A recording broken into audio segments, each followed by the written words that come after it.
السلام عليكم ورحمة الله وبركاته. الحمد لله وكفى وسلام على عباده الذين اصطفى. الحمد لله الذي وحده والصلاة والسلام على من لا نبي بعده وبشانه قال جل وعلا إن الله وملائكته يصلون على النبي يا أيها الذين آمنوا صلوا عليه وسلموا تسليما. اللهم صل على محمد وعلى آل محمد كما صليت على إبراهيم وعلى آل إبراهيم إنك حميد مجيد. اللهم بارك على محمد وعلى آل محمد كما باركت على إبراهيم وعلى آل إبراهيم إنك حميد مجيد. أما بعد فقد قال جل وعلا لا تحرك به لسانك لتعجل به إن علينا جمعه وقرآنه فإذا قرأناه فاتبع قرآنه ثم إن علينا بيانه. صدق الله العظيم. আল্লাহ পাকের বড় মেহেরবানি যে আমরা দীর্ঘ এক মাস পর আবার আল্লাহর ঘরে বসে আল্লাহর কোরআন শোনার তৌফিক আল্লাহ আমাদেরকে দান করেছে। বলুন আলহামদুলিল্লাহ। গরম একটু বেশি, অল্প সময় তাফসীর করি, আজকে শেষ, কারণ দীর্ঘ 1 ঘন্টা থাকা কঠিন। এজন্য আমরা কোরআনের ধারাবাহিকতা রক্ষায় অল্প সময়ের মধ্যেই শেষ করে দিই। আমরা সূরাতুল কিয়ামার তাফসীর শুনছিলাম। এখানে সূরার শুরু থেকে আল্লাহ পাক কিয়ামতের আলোচনা করেছেন, এজন্য এই সূরার নাম হয়েছে কিয়ামা। এই সূরাটি যখন নাজিল হচ্ছিল তো কিয়ামতের একটা ভয়াবহতা তো আছে। নবী আলাইহিস সালাতু ওয়াস সালাম এই সূরাটা যেন ভুলে না যান, এজন্য যখন কোরআন নাজিল হচ্ছে তখন নবী আবার মুখস্থ করার চেষ্টা করতেছেন। অর্থাৎ জিবরিল আলাইহিস সালাম কোরআন নাজিল করতেছেন এই সূরা কিয়ামা, তখন জিবরাইল বলতেছে আর নবী সাথে সাথে আবার মুখস্থ করার চেষ্টা করতেছে। এতে নবীজির কষ্ট হচ্ছে। আল্লাহ পাক নবীজির উপরে দয়া করে এই আয়াত নাজিল করলেন, লা তুহাররিক বিহি লিসানাকা। হে নবী, এই কোরআনকে মুখস্থ করার জন্য আপনার জিহবা নড়াচড়া করার দরকার নাই। লিতাজালা বিহি, যে তাড়াতাড়ি এই কোরআনকে আপনি সংরক্ষণ করার জন্য মুখস্থ করার চেষ্টা করার দরকার নাই। ইন্না আলাইনা জামাহু, আমার দায়িত্ব এই কোরআন আপনার সিনার ভিতরে জমা করে দিব। অর্থাৎ হে নবী, আপনি যে এই সূরাটা মুখস্থ করার চেষ্টা করতেছেন এটা আপনার দরকার নাই। আপনি একবার পড়বেন, শুনবেন, ভালো করে শুনবেন, আমি আল্লাহ এই কোরআনের সমস্ত আয়াত, সমস্ত বাক্য আপনার দিলের ভিতরে জমা করে দিব। ইন্না আলাইনা জামাহু, অবশ্যই আমার উপরে দায়িত্ব আছে, আমি এটা আপনার সিনার ভিতরে জমায়ে দিব। আর একটা কি করব, ওয়া কুরআনা, এবং এটা আমি পড়ায়া দিব। অর্থাৎ আপনার সিনার ভিতরে জমা করে দিব, আর যখন খুশি তখন আপনি এটা স্মরণ করে তেলাওয়াত করতে পারবেন। ফাইদা কারানাহু, 3 নম্বরে এক নম্বরে আল্লাহ বললেন যে আপনি কষ্ট করার দরকার নাই, আপনার সিনার ভিতরে কোরআন সংরক্ষণ করার দেওয়ার দায়িত্ব কার? দুই নম্বরে এটা পড়ায় দেওয়ার দায়িত্ব, অর্থাৎ এটা যে তেলাওয়াত করতে হয়, কোরআনটা যেভাবে তেলাওয়াত করতে হয়, এই তেলাওয়াতের দায়িত্ব আমার। আপনি শুধু মনে করবেন যে ওই আয়াতটা পড়বেন, আমি এটা স্মরণ করায় দিব।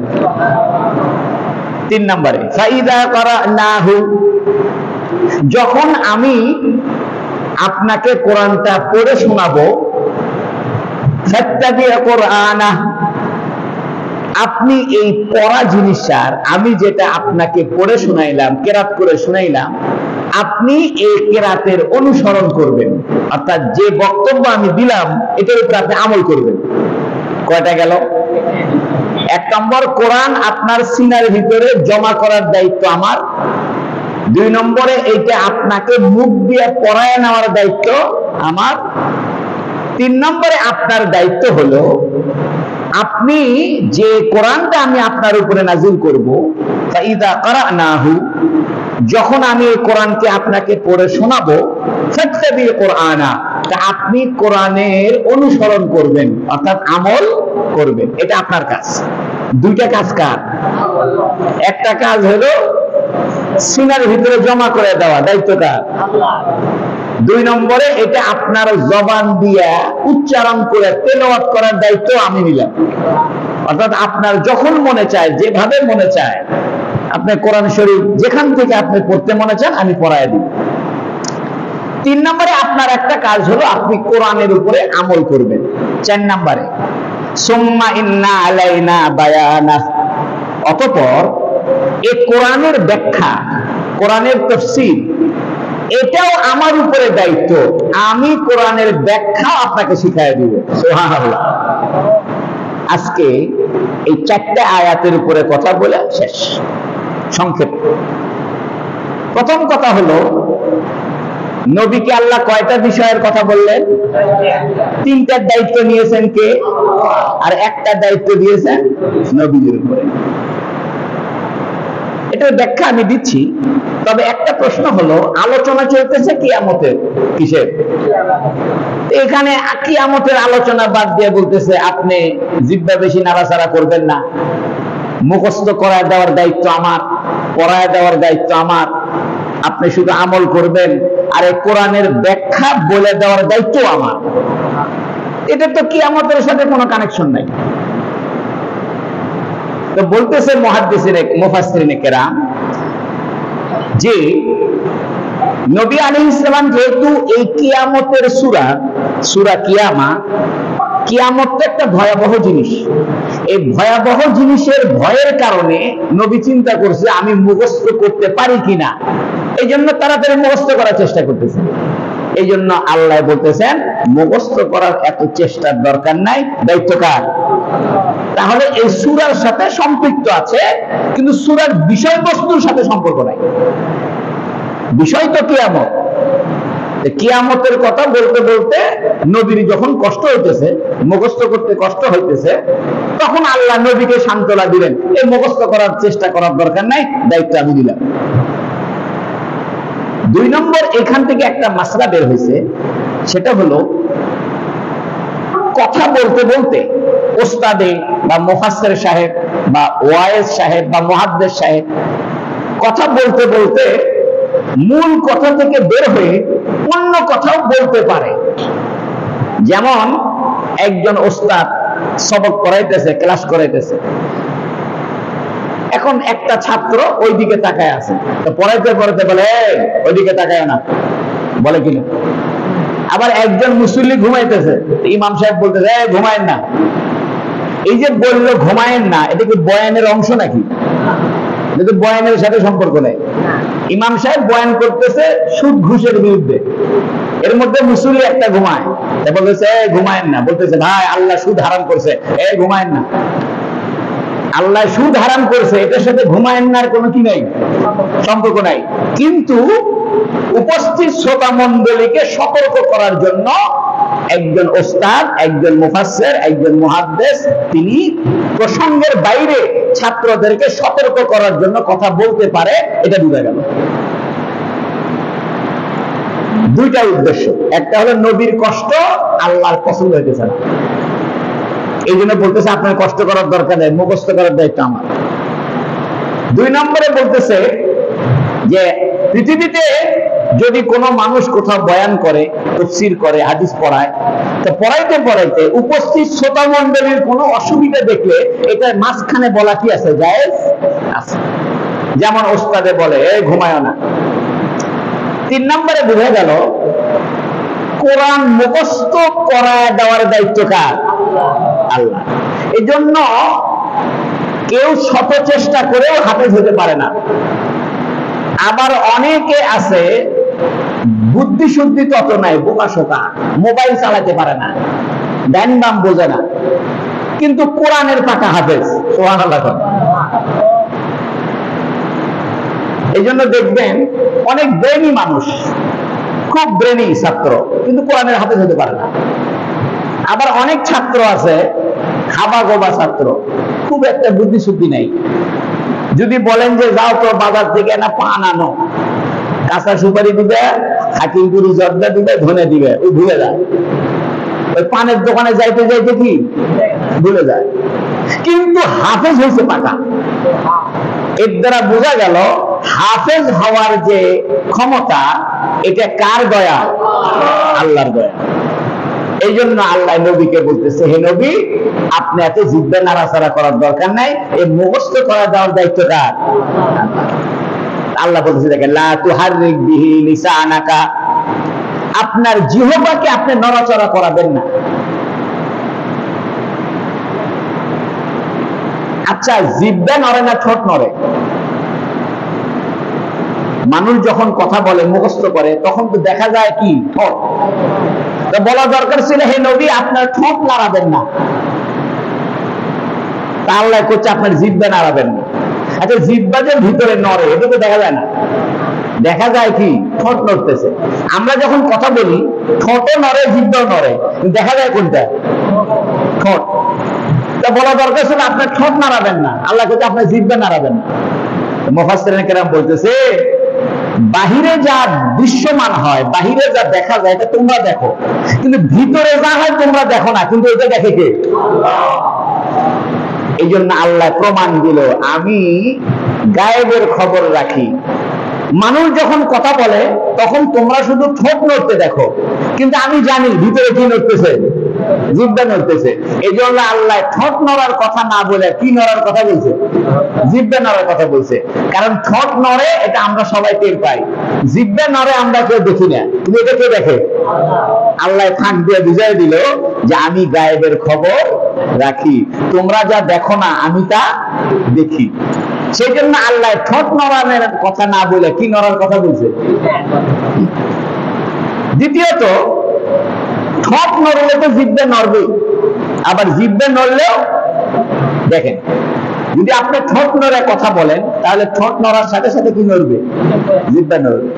আল্লাহ বলতেছে তোমরা দেখতেছো ঠোঁট নড়ে, আসলে ভিতরে আরেকটাও নড়ে, সেটা কি? জিহ্বা। আল্লাহ বুঝায় যে আমি গোপন খবরটা রাখি, আমি গায়েবের খবর রাখি। এই জন্য ঠোঁটের কথা না বলে কিসের কথা বলছে? জিহ্বার কথা। লিতাআজালা বিহি, তাড়াতাড়ি করা। এখান থেকে প্রমাণ হয় তাড়াতাড়ি কোনো কাজ ভালো না। হাদিস শরীফে আছে, আত-তাজিলু মিনাশ শাইতান, তাড়াতাড়ি কাজ করা এটা শয়তানের পক্ষ থেকে হয়।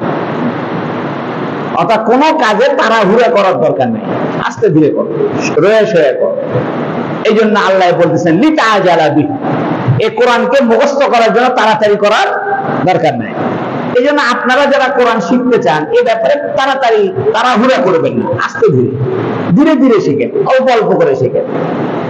তাড়াতাড়ি করতে গিয়ে ভুল শিখবেন, তাড়াতাড়ি করতে গিয়ে বিরক্ত আসবে। এই জন্য যাতে বিরক্তও না হয়, ভুলও না হয়, এই জন্য আস্তে আস্তে শেখেন।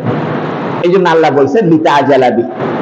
পরে বলতেছে ইন্না আলাইনা জামাহু, এই কোরআনকে জমা করার দায়িত্ব কার? এই জমা আল্লাহ দুই জায়গায় করছে। একটা হলো লৌহে মাহফুজে, কোথায়? আর একটা করছে মানুষের সিনার ভিতরে। সুবহানাল্লাহ। কোরআন লহে মাহফুজে ছিল সংরক্ষিত জায়গায়, সেখান থেকে আল্লাহ কোরআন বাইতুল মামুরে নাজিল করছে শবে কদরে। আর শবে কদরে একবারে নাজিল করছে লৌহে মাহফুজ থেকে বাইতুল মামুর। লৌহে মাহফুজ সপ্তম আসমানে, আর বাইতুল মামুর এটা প্রথম আসমানে, এর নিচতলা, আর উপরতলা হলো সপ্তম আসমানে। আল্লাহ লৌহে মাহফুজ থেকে কোরআন শবে কদরের রাত্রে কোথায় নাজিল করছেন? বাইতুল মামুরে। এই জন্য সূরা কদরের মধ্যে আছে ইন্না আনজালনাহু ফি লাইলাতুল কদর, আমি লাইলাতুল কদরে কি নাজিল করেছি? কোরআন তো খালি লাইলাতুল কদরে 23 বছর ধরে কোরআন নাজিল হয়েছে। কোরআন কি এক রাতে নাজিল হয়ে শেষ? লাইলাতুল কদরে নাজিল হয়েছে, কিন্তু কোরআন তো 23 বছর ধরে নাজিল হয়েছে। আল্লাহ যে বলল আমি লাইলাতুল কদরে কোরআন দিছি, নাজিল করেছি, এর মানে হলো লাইলাতুল কদরে লৌহে মাহফুজ থেকে বাইতুল মামুরে নাজিল করছে। বাইতুল মামুর কাবা ঘর বরাবর একটা ফেরেশতাদের কাবা। দুনিয়াতে যেমন বাইতুল্লাহ কাবা ঘর আছে, এই কাবা ঘরের ছাদ বরাবর আসমানে আরেকটা কাবা ঘর আছে, একদম কাবা ঘরের ছাদ বরাবর। ওই কাবা ঘরটা ফেরেশতারা তওয়াফ করে।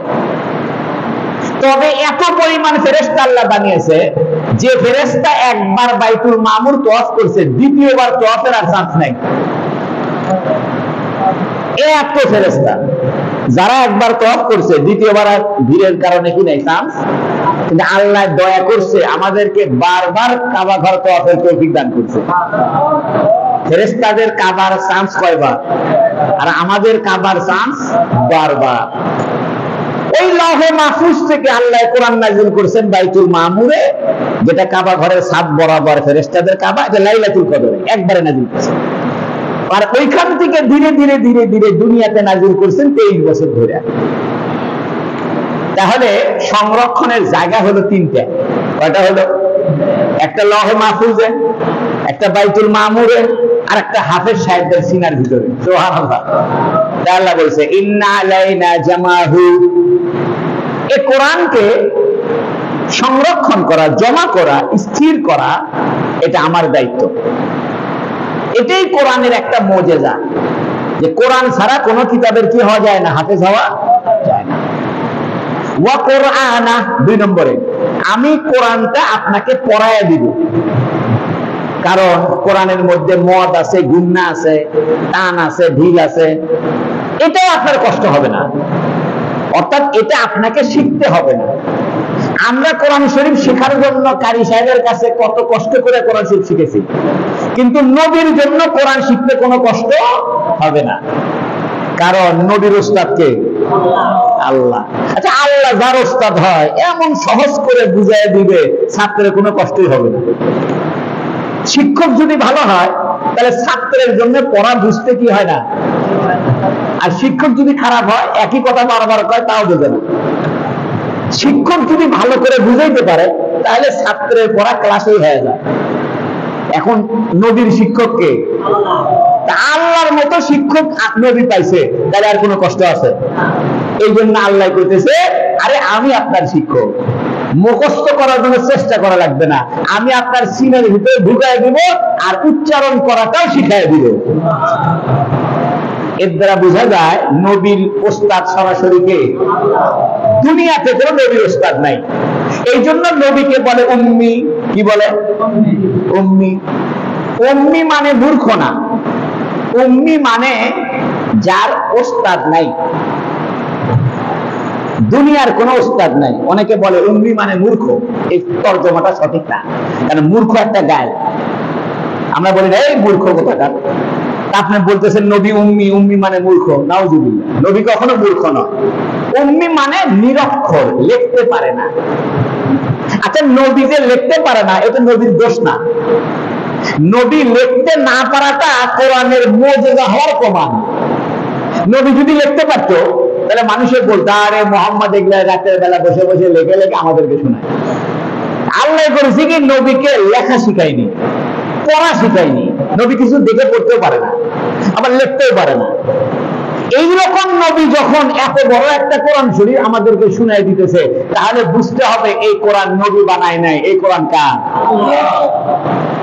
আর নবী যদি লেখাপড়া জানতো তাহলে মানুষ সবাই বলতো আরে মোহাম্মদ লেখাপড়া জানে, জ্ঞানী মানুষ, এই জন্য তো কোরআন বানায় বানায় বলতেছে।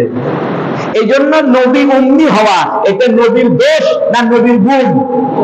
গুণ। নবী দেখায় দিলে দেখো আমি লিখতে পারি না, পড়তে পারি না, তারপরে এরকম কোরআন আমি বলি, এর মানে কোরআন আমি বানাই নাই, কোরআন কার? নবীকে আল্লাহ যে উম্মি বানাইছে এটা কোরআনের মুজিজাকে প্রকাশ করার জন্য বানাইছে, এটা নবীর দোষ না। তাই বলতেছে ইন্না আলাইনা জামাহু ওয়া কুরআনা, এই কোরআনকে আমি জমা করে দিব, লৌহ মাহফুজে যেমন জমা করেছি, বাইতুল মামুরে জমা করেছি, আপনার সিনার ভিতরে জমা করব। আর আমি দয়া করে আপনার উম্মতের মধ্যে যাদেরকে আমার পছন্দ হয় তাদের সিনার মধ্যে জমা করে দেব। এই জন্য হাফেজ সাহেবদের সিনার ভিতরে আল্লাহ কোরআন কি করে দিছে? জমা করে দিছে। ওয়া কুরআনা, পড়ায়া দিব, নবীর পড়তে কোনো কষ্ট হবে না। এখন নবী শুধু পড়তে পারবে সেরকম না, আল্লাহ দয়া করে আমাদেরকেও কোরআন পড়ার সুযোগ দান করছে। ফাইযা কারানাহু, আল্লাহ বলতে যখন আমি আপনাকে পড়ায় দিব, তাহলে পড়ায় দিচ্ছে কে? মাঝখানে জিবরাইল কেন? কারণ আমরা সবাই জানি কোরআন নাজিল করেছে কার মাধ্যমে? আল্লাহ বুঝাইতেছে দেখো জিবরাইল ওস্তাদ না, ওস্তাদ আমি, জিবরাইল হলো মাধ্যম। জিবরাইল কি? মাধ্যম। এই জন্য কেউ এ কথা বলতে পারবে না যে নবীর ওস্তাদ হলো জিবরাইল, না, নবীর ওস্তাদ জিবরাইল না। এই জন্য আল্লাহ নিজে বলছে ফাইদা কারানাহু, যখন আমি আপনাকে পড়ায় দিব। তো পড়ায় দেওয়ার সম্পর্ক কি জিবরাইলের সাথে না আল্লাহর সাথে? এই জন্য সরাসরি আল্লাহ নবীকে কোরআন পড়ায় দিয়েছে, শিখায় দিয়েছে। এটা তিন ভাবে হইতো, একটা সরাসরি আল্লাহ নবীর সঙ্গে কথা বলতেন, আর একটা হলো পর্দার অন্তরাল থেকে আল্লাহ নবীকে বলে দিতেন, আর একটা হলো নবীর কলবের মধ্যে ঢেলে দিতেন, আর একটা হলো ফেরেশতা আসতো, আর একটা হলো ঘুমের মধ্যে, স্বপ্নের মধ্যে নবীকে শিখাই দিতেন। এই জন্য নবীদের ঘুমের মধ্যে ওযু নষ্ট হয় না। সুবহানাল্লাহ। আমরা ঘুমাইলে আমাদের কি নষ্ট হয়ে যায়, কিন্তু নবীরা ঘুমাইলে ওযু নষ্ট হয় না, কারণ নবীদের ঘুমের মধ্যে নবীদের কলব জাগ্রত থাকে। এই জন্য নবীদের ঘুমের মধ্যে, স্বপ্নের মধ্যে কি আসে?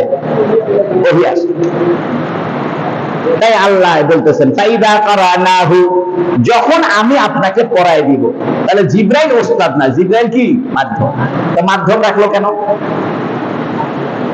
মাধ্যম এই জন্য রাখলাম, অনেক সময় দেখা যায় মাধ্যমের দ্বারা সুবিধা হয়। কারণ আল্লাহ হলো আল্লাহ, নবী যত বড়ই নবী হোক উনি তো বান্দা, নবী বান্দা না? মুহাম্মদ সাল্লাল্লাহু আলাইহি ওয়াসাল্লাম সবচেয়ে বড় নবী, কিন্তু ঘুরে ফিরে কার বান্দা?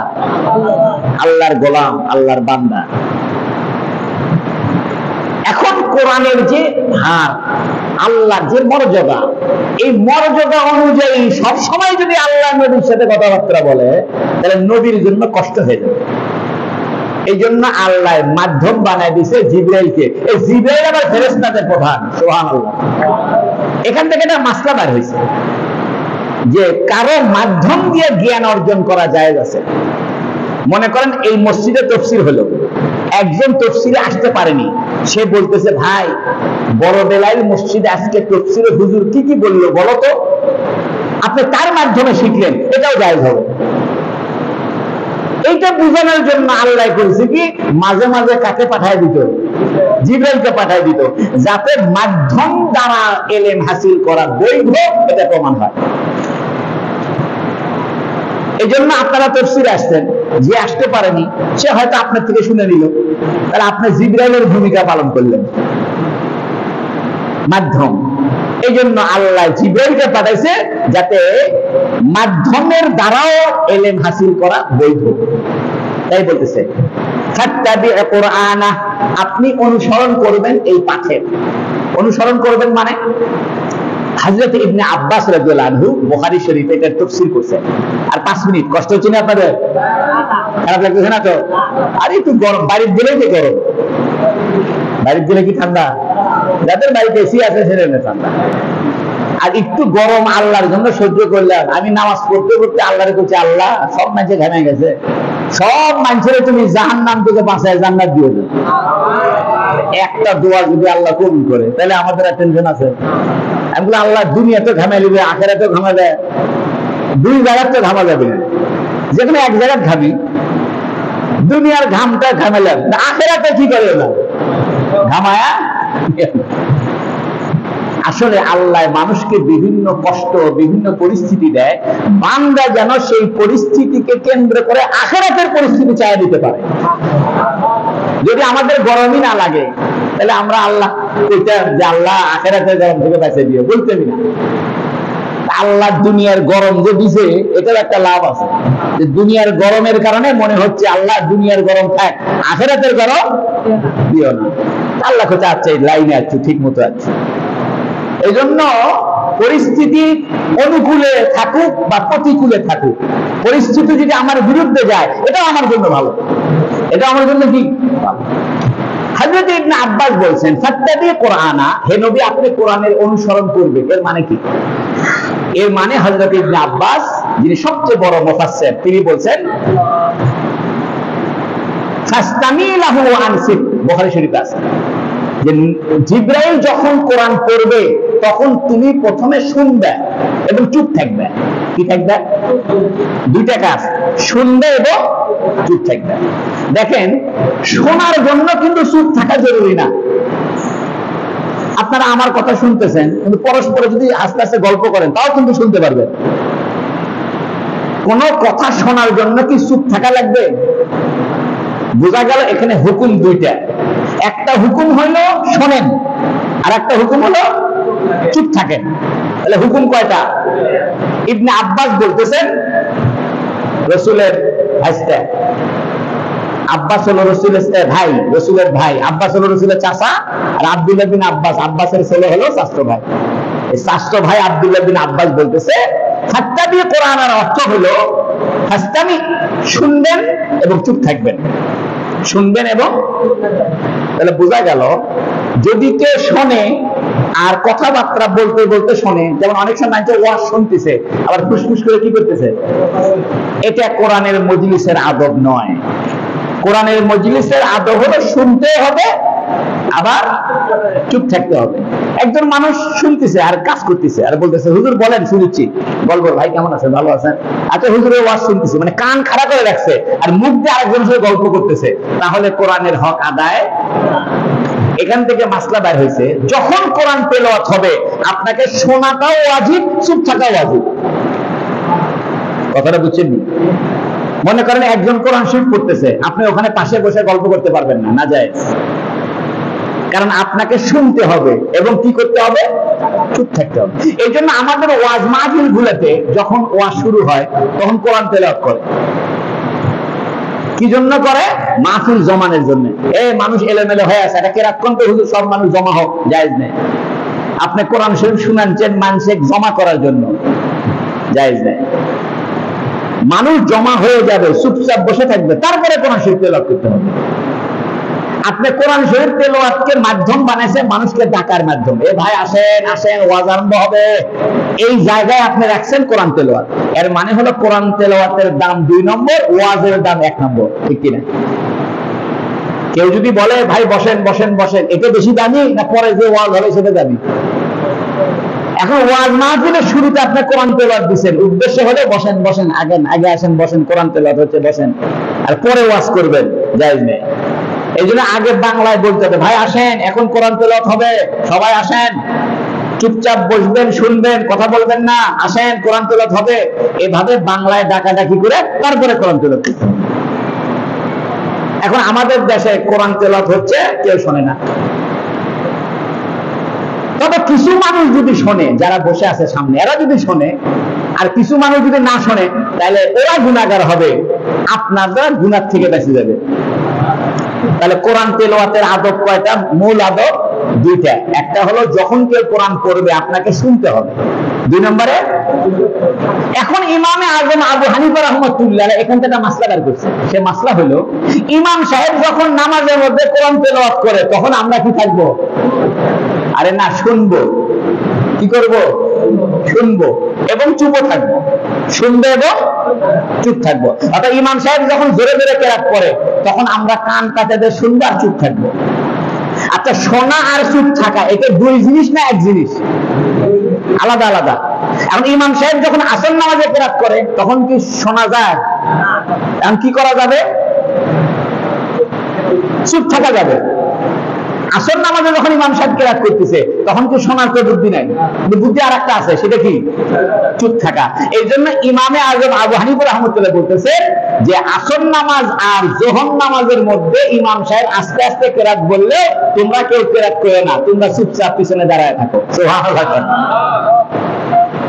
বাকি অন্য মাযহাবে তারা বলতেছে ইমাম সাহেব চুপ করে থাকলে সূরা ফাতিহা পড়ো, এবং তারা একটা হাদিস বলতেছে লা সালাতা ইল্লা বিফাতিহাতিল কিতাব, অর্থাৎ সূরা ফাতিহা ছাড়া কি হবে না? নামাজ হবে না। আচ্ছা, যে ব্যক্তি ইমাম সাহেব রুকুতে গেছে, আপনি যায় রুকুর মধ্যে ইমাম সাহেবকে ধরছেন, রাকাত পাইছেন কি পাননি? রাকাত পাইছেন না? ইমাম সাহেব যখন সূরা ফাতিহা পড়ছিল তখন কি ছিলেন আপনি? তাহলে সূরা ফাতিহা পড়ে নামাজ হচ্ছে? আমাদের আহলে হাদিস ভাইরা বলে যে সূরা ফাতিহা ছাড়া কি হবে না? হাদিসেও আছে, ভালো কথা, কিন্তু হাদিসটা বোঝেনি তারা। ওরা বলতেছে সূরা ফাতিহা নামাজ হবে না, আমরাও বলছি সূরা ফাতিহা নামাজ হবে না। নামাজ হলো তিন রকম। একটা নামাজের মধ্যে ইমাম সাহেব জোরে জোরে কেরাত করে, যেমন ফজর, মাগরিব, এশা। তাহলে এই কেরাত যখন ইমাম সাহেব করে তখন আমার কাজ দুইটা, শুনবো আর চুপ থাকবো। যোহর আর আসরের মধ্যে কাম হলো চুপ থাকা। আর যখন একা একা নামাজ পড়বেন অথবা ইমাম হবেন তখন সূরা ফাতিহা ছাড়া আপনার নামাজ হবে। তাহলে কোরআনও ঠিক থাকবে, হাদিসও ঠিক থাকবে। এখন আপনি হাদিস যদি সব নামাজের মধ্যে লাগান তাহলে ইমাম সাহেব যখন জোরে জোরে কেরাত করে আপনারা সবাই জোরে জোরে কেরাত করা লাগবে, কারণ সূরা ফাতিহা ছাড়া কি হয় না। আর মুক্তি করছে ভাই সূরা ফাতিহা নামাজ হবে না, খালি ইমাম সূরা ফাতিহা পড়লে হবে, আমাদেরও তো সূরা ফাতিহা পড়তে হবে। তাহলে গন্ডগোল লেগে যাবে, পুরো মসজিদ খালি হই হই। এই জন্য আব্দুল্লাহ ইবনে আব্বাস বলছে কোরআন শরীফের অনুসরণ করেন হে নবী, এর মানে হলো শুনবেন, চুপ থাকবেন। এই জন্য ইমাম আবু হানিফা রাহমাতুল্লাহ বলতেছে ওই হাদিস একা একা নামাজ পড়ার ক্ষেত্রে যে সূরা ফাতিহা ছাড়া কি হবে না, এটা হলো তোমার একা একা নামাজ পড়ার সময় আর ইমামতি করার সময়। আর বাকি যখন তুমি ইমামের পিছনে নামাজ পড়বে তখন দুই ভাগ, হয় ইমাম জোরে কেরাত পড়ে, না হয় ইমাম আস্তে পড়ে। ইমাম যখন জোরে কেরাত পড়বে তখন দুইটা কাজ করবে, শুনবে এবং চুপ থাকবে। আর ইমাম যখন আস্তে কেরাত পড়ে তখন একটা কাজ করবে, সেটা হলো চুপ থাকবে। তাহলে ইমামে আজম আবু হানিফা রাহমাতুল্লাহের মাসলা কোরআনের সাথে সম্পৃক্ত। সুবহানাল্লাহ। আমরা কোরআনের উপরে আগে আমল করি, তারপরে হাদিস, এবং হাদিসকে হাদিসের জায়গায় রাখছি। এখন আলে হাদিস ভাইরা বলতেছে লা সালাতা ইল্লা বিফাতিহাতিল কিতাব, বুখারী শরীফে আছে সূরা ফাতিহা ছাড়া নামাজ হবে না। আমিও তো বলতেছি নামাজ হবে না। তো তুমি যে রুকুর মধ্যে ইমাম সাহেবকে পাইলে, রুকু পাইছো কিনা? সূরা ফাতিহার সময় তো ছিলেই না তুমি, তাহলে তোমার নামাজ হয়নি। অথচ আলে হাদিস ভাইরাও বলতেছে ইমাম সাহেবকে রুকুর মধ্যে পাইলে কি পাওয়া হয়ে গেছে? রাকাত পাওয়া হয়েছে। ও তোমাদের দ্বিমুখী আচরণ। একবারে বলতেছে সূরা ফাতিহা ছাড়া নামাজ হয় না, আবার রুকুর মধ্যে ইমাম সাহেবকে পাইলে করছে নামাজ, রাকাত পেয়ে গেছি। রাকাত পাইলে কেন? সূরা ফাতিহা যখন ইমাম সাহেব পড়ছে তুমি তো তখন ওযুখানায়, তুমি তো এখন ওযুখানায় ওযু করতেছিলে, আচ্ছা দৌড়ে আসে রুকুর মধ্যে যা ধরছে আর করছে আমি রাকাত পাইছি। রাকাত কেন পাইলে? রাকাতের কেরাতই তো পাওনি। কথাটা বুঝছেন? তাহলে আবু হানিফা সাহেবের মাযহাব কি কোরআন হাদিসের উপরে আছে না বাইরে? এখন বলে আমরা বলে খালি কিয়াস করি। আরে আব্দুল্লাহ বিন আব্বাস রাদিয়াল্লাহু আনহু উনি বলতেছেন ফাত্তাবি কোরআনের অর্থ হলো যখন কোরআন জিবরাইল পড়বে আপনি শুনবেন এবং চুপ থাকবেন। তাহলে সূরা ফাতিহা ছাড়া নামাজ হয় না, এই হাদিসের ব্যাখ্যা বুঝলেন? যদি কোন আহলে হাদিস ভাই ক্যাসাল বাজায় উত্তর দিতে পারবেন না, আপনি প্রথমে কবেন যে ভাই রুকুর মধ্যে যদি ইমাম সাহেবকে পাওয়া যায় তাহলে রাকাত পাওয়া হয়েছে কি হয়নি? সব আহলে হাদিস ভাই কি বলবে? রাকাত পেয়ে গেছে। তখন বলবেন তাই সূরা ফাতিহা তো আপনি পড়েন না, ইমামে যখন পড়ছে তখন আপনি ছিলেন না, তাহলে সূরা ফাতিহা ছাড়া রাকাত কেমনে হলো? তাহলে বোঝা গেল এখানে ব্যাখ্যা আছে। ব্যাখ্যা কি? নামাজ কয় রকম? একটা হলো একা একা নামাজ পড়বেন অথবা ইমামের পিছনে পড়বেন। যদি একা একা পড়েন অথবা ইমামতি করেন তাহলে সূরা ফাতিহা ছাড়া কি হবে না? আর যদি ইমামের পিছনে পড়েন তাহলে কয় অবস্থা? হয় ইমাম জোরে কেরাত পড়ে, না হয় ইমাম। যদি ইমাম জোরে কেরাত পড়ে তখন আমল করবেন আব্দুল্লাহ ইবনে আব্বাসের কথা, শোনো এবং চুপ থাকো। আর ইমাম যদি আস্তে আস্তে কেরাত পড়ে তখন আমল করবেন শুধু চুপ থাকো। তাহলে কোরআনের উপর আমল হলো, হাদিসের উপরে কি? এটাই হলো হানাফি মাযহাব। তাই নবী আল্লাহ বলতেছেন ফাত্তাবি কুরআনা, আপনি যখন জিবরাইল কোরআন বলবে আপনাকে তখন আপনি এটা অনুসরণ করবেন। অনুসরণ মানে চুপ থাকবেন আর শুনবেন, পরবর্তীতে এটা আপনি আমলও করবেন, সেটা ভিন্ন তফসীর। এখন আল্লাহ বলতেছে সুম্মা ইন্না আলাইনা বায়ানা, অতঃপর এই কোরআনের বয়ান করার দায়িত্ব আমি নিছি। সুবহানাল্লাহ। অর্থাৎ কোরআনের আয়াতের কি ব্যাখ্যা হবে এটা আমি আপনার মাধ্যমেই বয়ান করে দিব। এর দ্বারা বোঝা গেল হাদিস দলিল হবে না দলিল হবে না? বলেন হবে। যারা বলে আমরা হাদিস মানি না, আমরা আহলে কোরআন, শুধু কোরআন মানবো, এরা এই আয়াতের কি উত্তর দিবে? আল্লাহ নিজেই বলতেছে হে নবী, আমি আপনার উপরে যে কোরআন দিলাম এই কোরআনের বয়ান করাটা আমি শিখাই দিব। আচ্ছা কি ব্যাখ্যা হবে এটা আমি কি দিব? তাহলে কোরআনের ব্যাখ্যা শিখাই দিছে কে? আর মুখ দিয়ে বলছে কে? রাসূল। আর রাসূল যে কথাটা বলছে এটার নাম কি? হাদিস। তাহলে হাদিস গ্রহণযোগ্য না অগ্রহণযোগ্য? যারা বলে আমরা হাদিস মানি না এরা ভ্রান্ত, এরা জিন্দিক, এরা বাতিল, এরা ভণ্ড, এদের ঈমান নিয়ে সন্দেহ আছে। এই জন্য বর্তমানে শহরেও কিছু শিক্ষিত লোক বের হয়েছে, আমার কাছে খবর আসছে, এরা বলতেছে এরা কি মানে না, হাদিস মানে না, হাদিস সংরক্ষণ হয়নি। আরে আল্লাহ কইতেছে আমি কোরআনের ব্যাখ্যা আপনার দ্বারা করাই নিব। আল্লাহ যখন নবীর দ্বারা কোরআনের বয়ান ব্যাখ্যা করাই নিবে তাহলে নবীর কথাবার্তাই তো কোরআনের কি ব্যাখ্যা। এই জন্য হাদিস ছাড়া কখনো কোরআনের ব্যাখ্যা চলবে না। কথা শেষ। আর একটা কথা বলে মোনাজাত। আল্লাহ বলছে সুম্মা ইন্না আলাইনা, বা সুম্মা মানে অতঃপর। সুম্মা মানে কি? ইতিপূর্বে, কিন্তু অতঃপর অতঃপর বলেনি, ডাইরেক্ট বলছে আমি আপনার দিলের মধ্যে কোরআন জমায়ে দিব, কোরআন মুখ দিয়ে পড়ায় দিব, এবং যখন কোরআন জিবরাইল আপনাকে পড়াবে আমার পক্ষ থেকে শোনাবে আপনি চুপ থাকবেন এবং কান পাতে শুনবেন। এখন বলতেছে অতঃপর। অতঃপর মানে একটু বিরতি দেওয়া যায়। অতঃপর মানে কি? বিরতি দেওয়া যায়। আরবিতে সুম্মা মানে অতঃপর, আর সুম্মা বিরতির অর্থ বোঝায়। এর দ্বারা একটা মাসলা বের হয়েছে যে আপনি কোরআন তেলাওয়াতের সাথে সাথে তরজমা পড়া জরুরি না। আপনি তেলাওয়াত আগে শেষ করলেন, পরে আপনি তাফসীর পড়েন, কোনো অসুবিধা নাই। কেউ যদি বলে হ্যাঁ খালি কোরআন তেলাওয়াত করো, কোনো লাভ আছে? অর্থ না বুঝে তারা ভুল বলে। কারণ আল্লাহ বলছে অতঃপর। অতঃপর মানে বিরতি দিয়ে। এর মানে তুমি শুধু তেলাওয়াত করো, এটাও যেমন সওয়াব, আবার তেলাওয়াতের পাশাপাশি তরজমা তাফসীর পড়াও কি দুটো একসাথে হওয়া জরুরি না। মানে তেলাওয়াতও করবো তরজমাও করবো, এটা জরুরি নয়। 2 নম্বর, সুম্মা মানে অতঃপর। অর্থাৎ আল্লাহ বলতেছে হে নবী আপনি কোরআন তেলাওয়াত করবেন, মানুষকে তেলাওয়াত শিখাবেন, কিন্তু সাথে সাথে কোরআনের ব্যাখ্যা বলাটা সাথে সাথে দরকার নেই, পরে ব্যাখ্যা দিলে চলবে। পরে ব্যাখ্যা দিলেও চলবে। এখান থেকে একটা মাসলা বের হয়েছে। কোন মুহাদ্দিস, কোন মুফাসসির, কোন আলেম একটা বয়ান করতেছে, বয়ানের মধ্যে বিস্তারিত না বলে সংক্ষেপে বলে শেষ করে দিল। বিস্তারিত বয়ান করবে কখন? পরে। এটা জায়েজ আছে। এই জন্য আমাদের মাদ্রাসার হাফেজ সাহেবরা খালি কোরআন মুখস্থ করে নাকি কোরআনের তরজমা শেখে? খালি মুখস্থ করে, এরপরে আসে কিতাবখানায় ভর্তি হয়ে তখন আবার অর্থ শেখে। তাহলে বোঝা গেল মুখস্থ করার সময় অর্থ শিখা একসাথে দরকার নাই। কারণ আল্লাহ নিজেই বলছে অতঃপর আমি আপনাকে বয়ান শিখাবো। তাহলে বোঝা গেল কোরআন তেলাওয়াত শেখার সাথে সাথে তরজমা পড়া জরুরি না। অনেকে বলে হ্যাঁ খালি কোরআন শরীফ শিখে কি লাভ? আরে ভাই আগে শেখো, তারপরে বয়ান শিখো। বয়ান মানে বর্ণনা, ব্যাখ্যা শিখো। এই জন্য স্কুল কলেজেও তো ক্লাস 1-এই কি সব শিখায়? আস্তে আস্তে এমএ ক্লাসে গেলে শিখে। আমাদের মাদ্রাসাও তাই, ছোটবেলায় খালি তেলাওয়াত শেখানো হবে, হেফজখানায় খালি মুখস্থ শিখাবে, পরবর্তীতে যায় কি শিখাবে? ব্যাখ্যা শিখাবে, বয়ান শিখাবে। এই জন্য আল্লাহ বলছেন সুম্মা ইন্না আলাইনা বায়ানা, অতঃপর আমার দায়িত্ব হলো এই কোরআনের কি করায় দেওয়া? বয়ান করে দেওয়া। তাহলে কোরআনের বয়ান আসলে কার পক্ষ থেকে? আর মুখ দিয়ে বাড়াবে কার মুখ দিয়ে? এই জন্য রাসূল সারা জীবনে যা কথা বলছেন সবগুলার অর্থ আল্লাহ। ওমা ইয়ানতিকু আনিল হাওয়া ইন হুয়া ইল্লা ওয়াহয়ুন ইউহা, আল্লাহ বলেছেন হে নবী, সে তো নিজের মনের ইচ্ছায় কোনো কথা বলে না। মুহাম্মদ সাল্লাল্লাহু আলাইহি ওয়াসাল্লাম, মুহাম্মদ সাল্লাল্লাহু আলাইহি ওয়াসাল্লাম যা বলে এটা আল্লাহ ওহী হিসেবে নাযিল করছে, তাই বলে।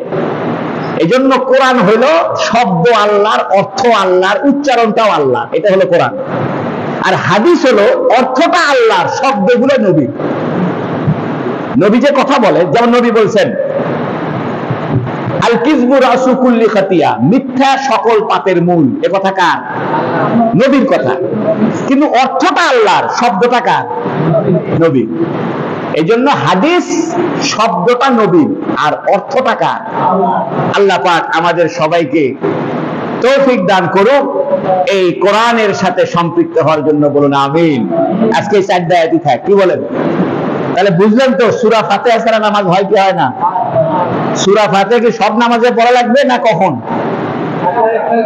যখন একা একা পড়বে অথবা ইমামতি করবে। আরেকটা হাদিস আছে, মানলাউল ইমাম কিরাতুল মুক্তাদি, যার ইমাম আছে ইমামের কেরাত মুক্তাদির কেরাত। এই জন্য তো ইমাম সাহেব সূরা ফাতিহা রুকুতে গেছে, আপনি তার রুকুর মধ্যে যাইও আপনি আয়াত পেয়ে গেছেন, রাকাত পেয়ে গেছেন, কারণ ইমামের কেরাতটা আপনার সাথে সংযুক্ত হয়ে গেছে। কথা বুঝছেন?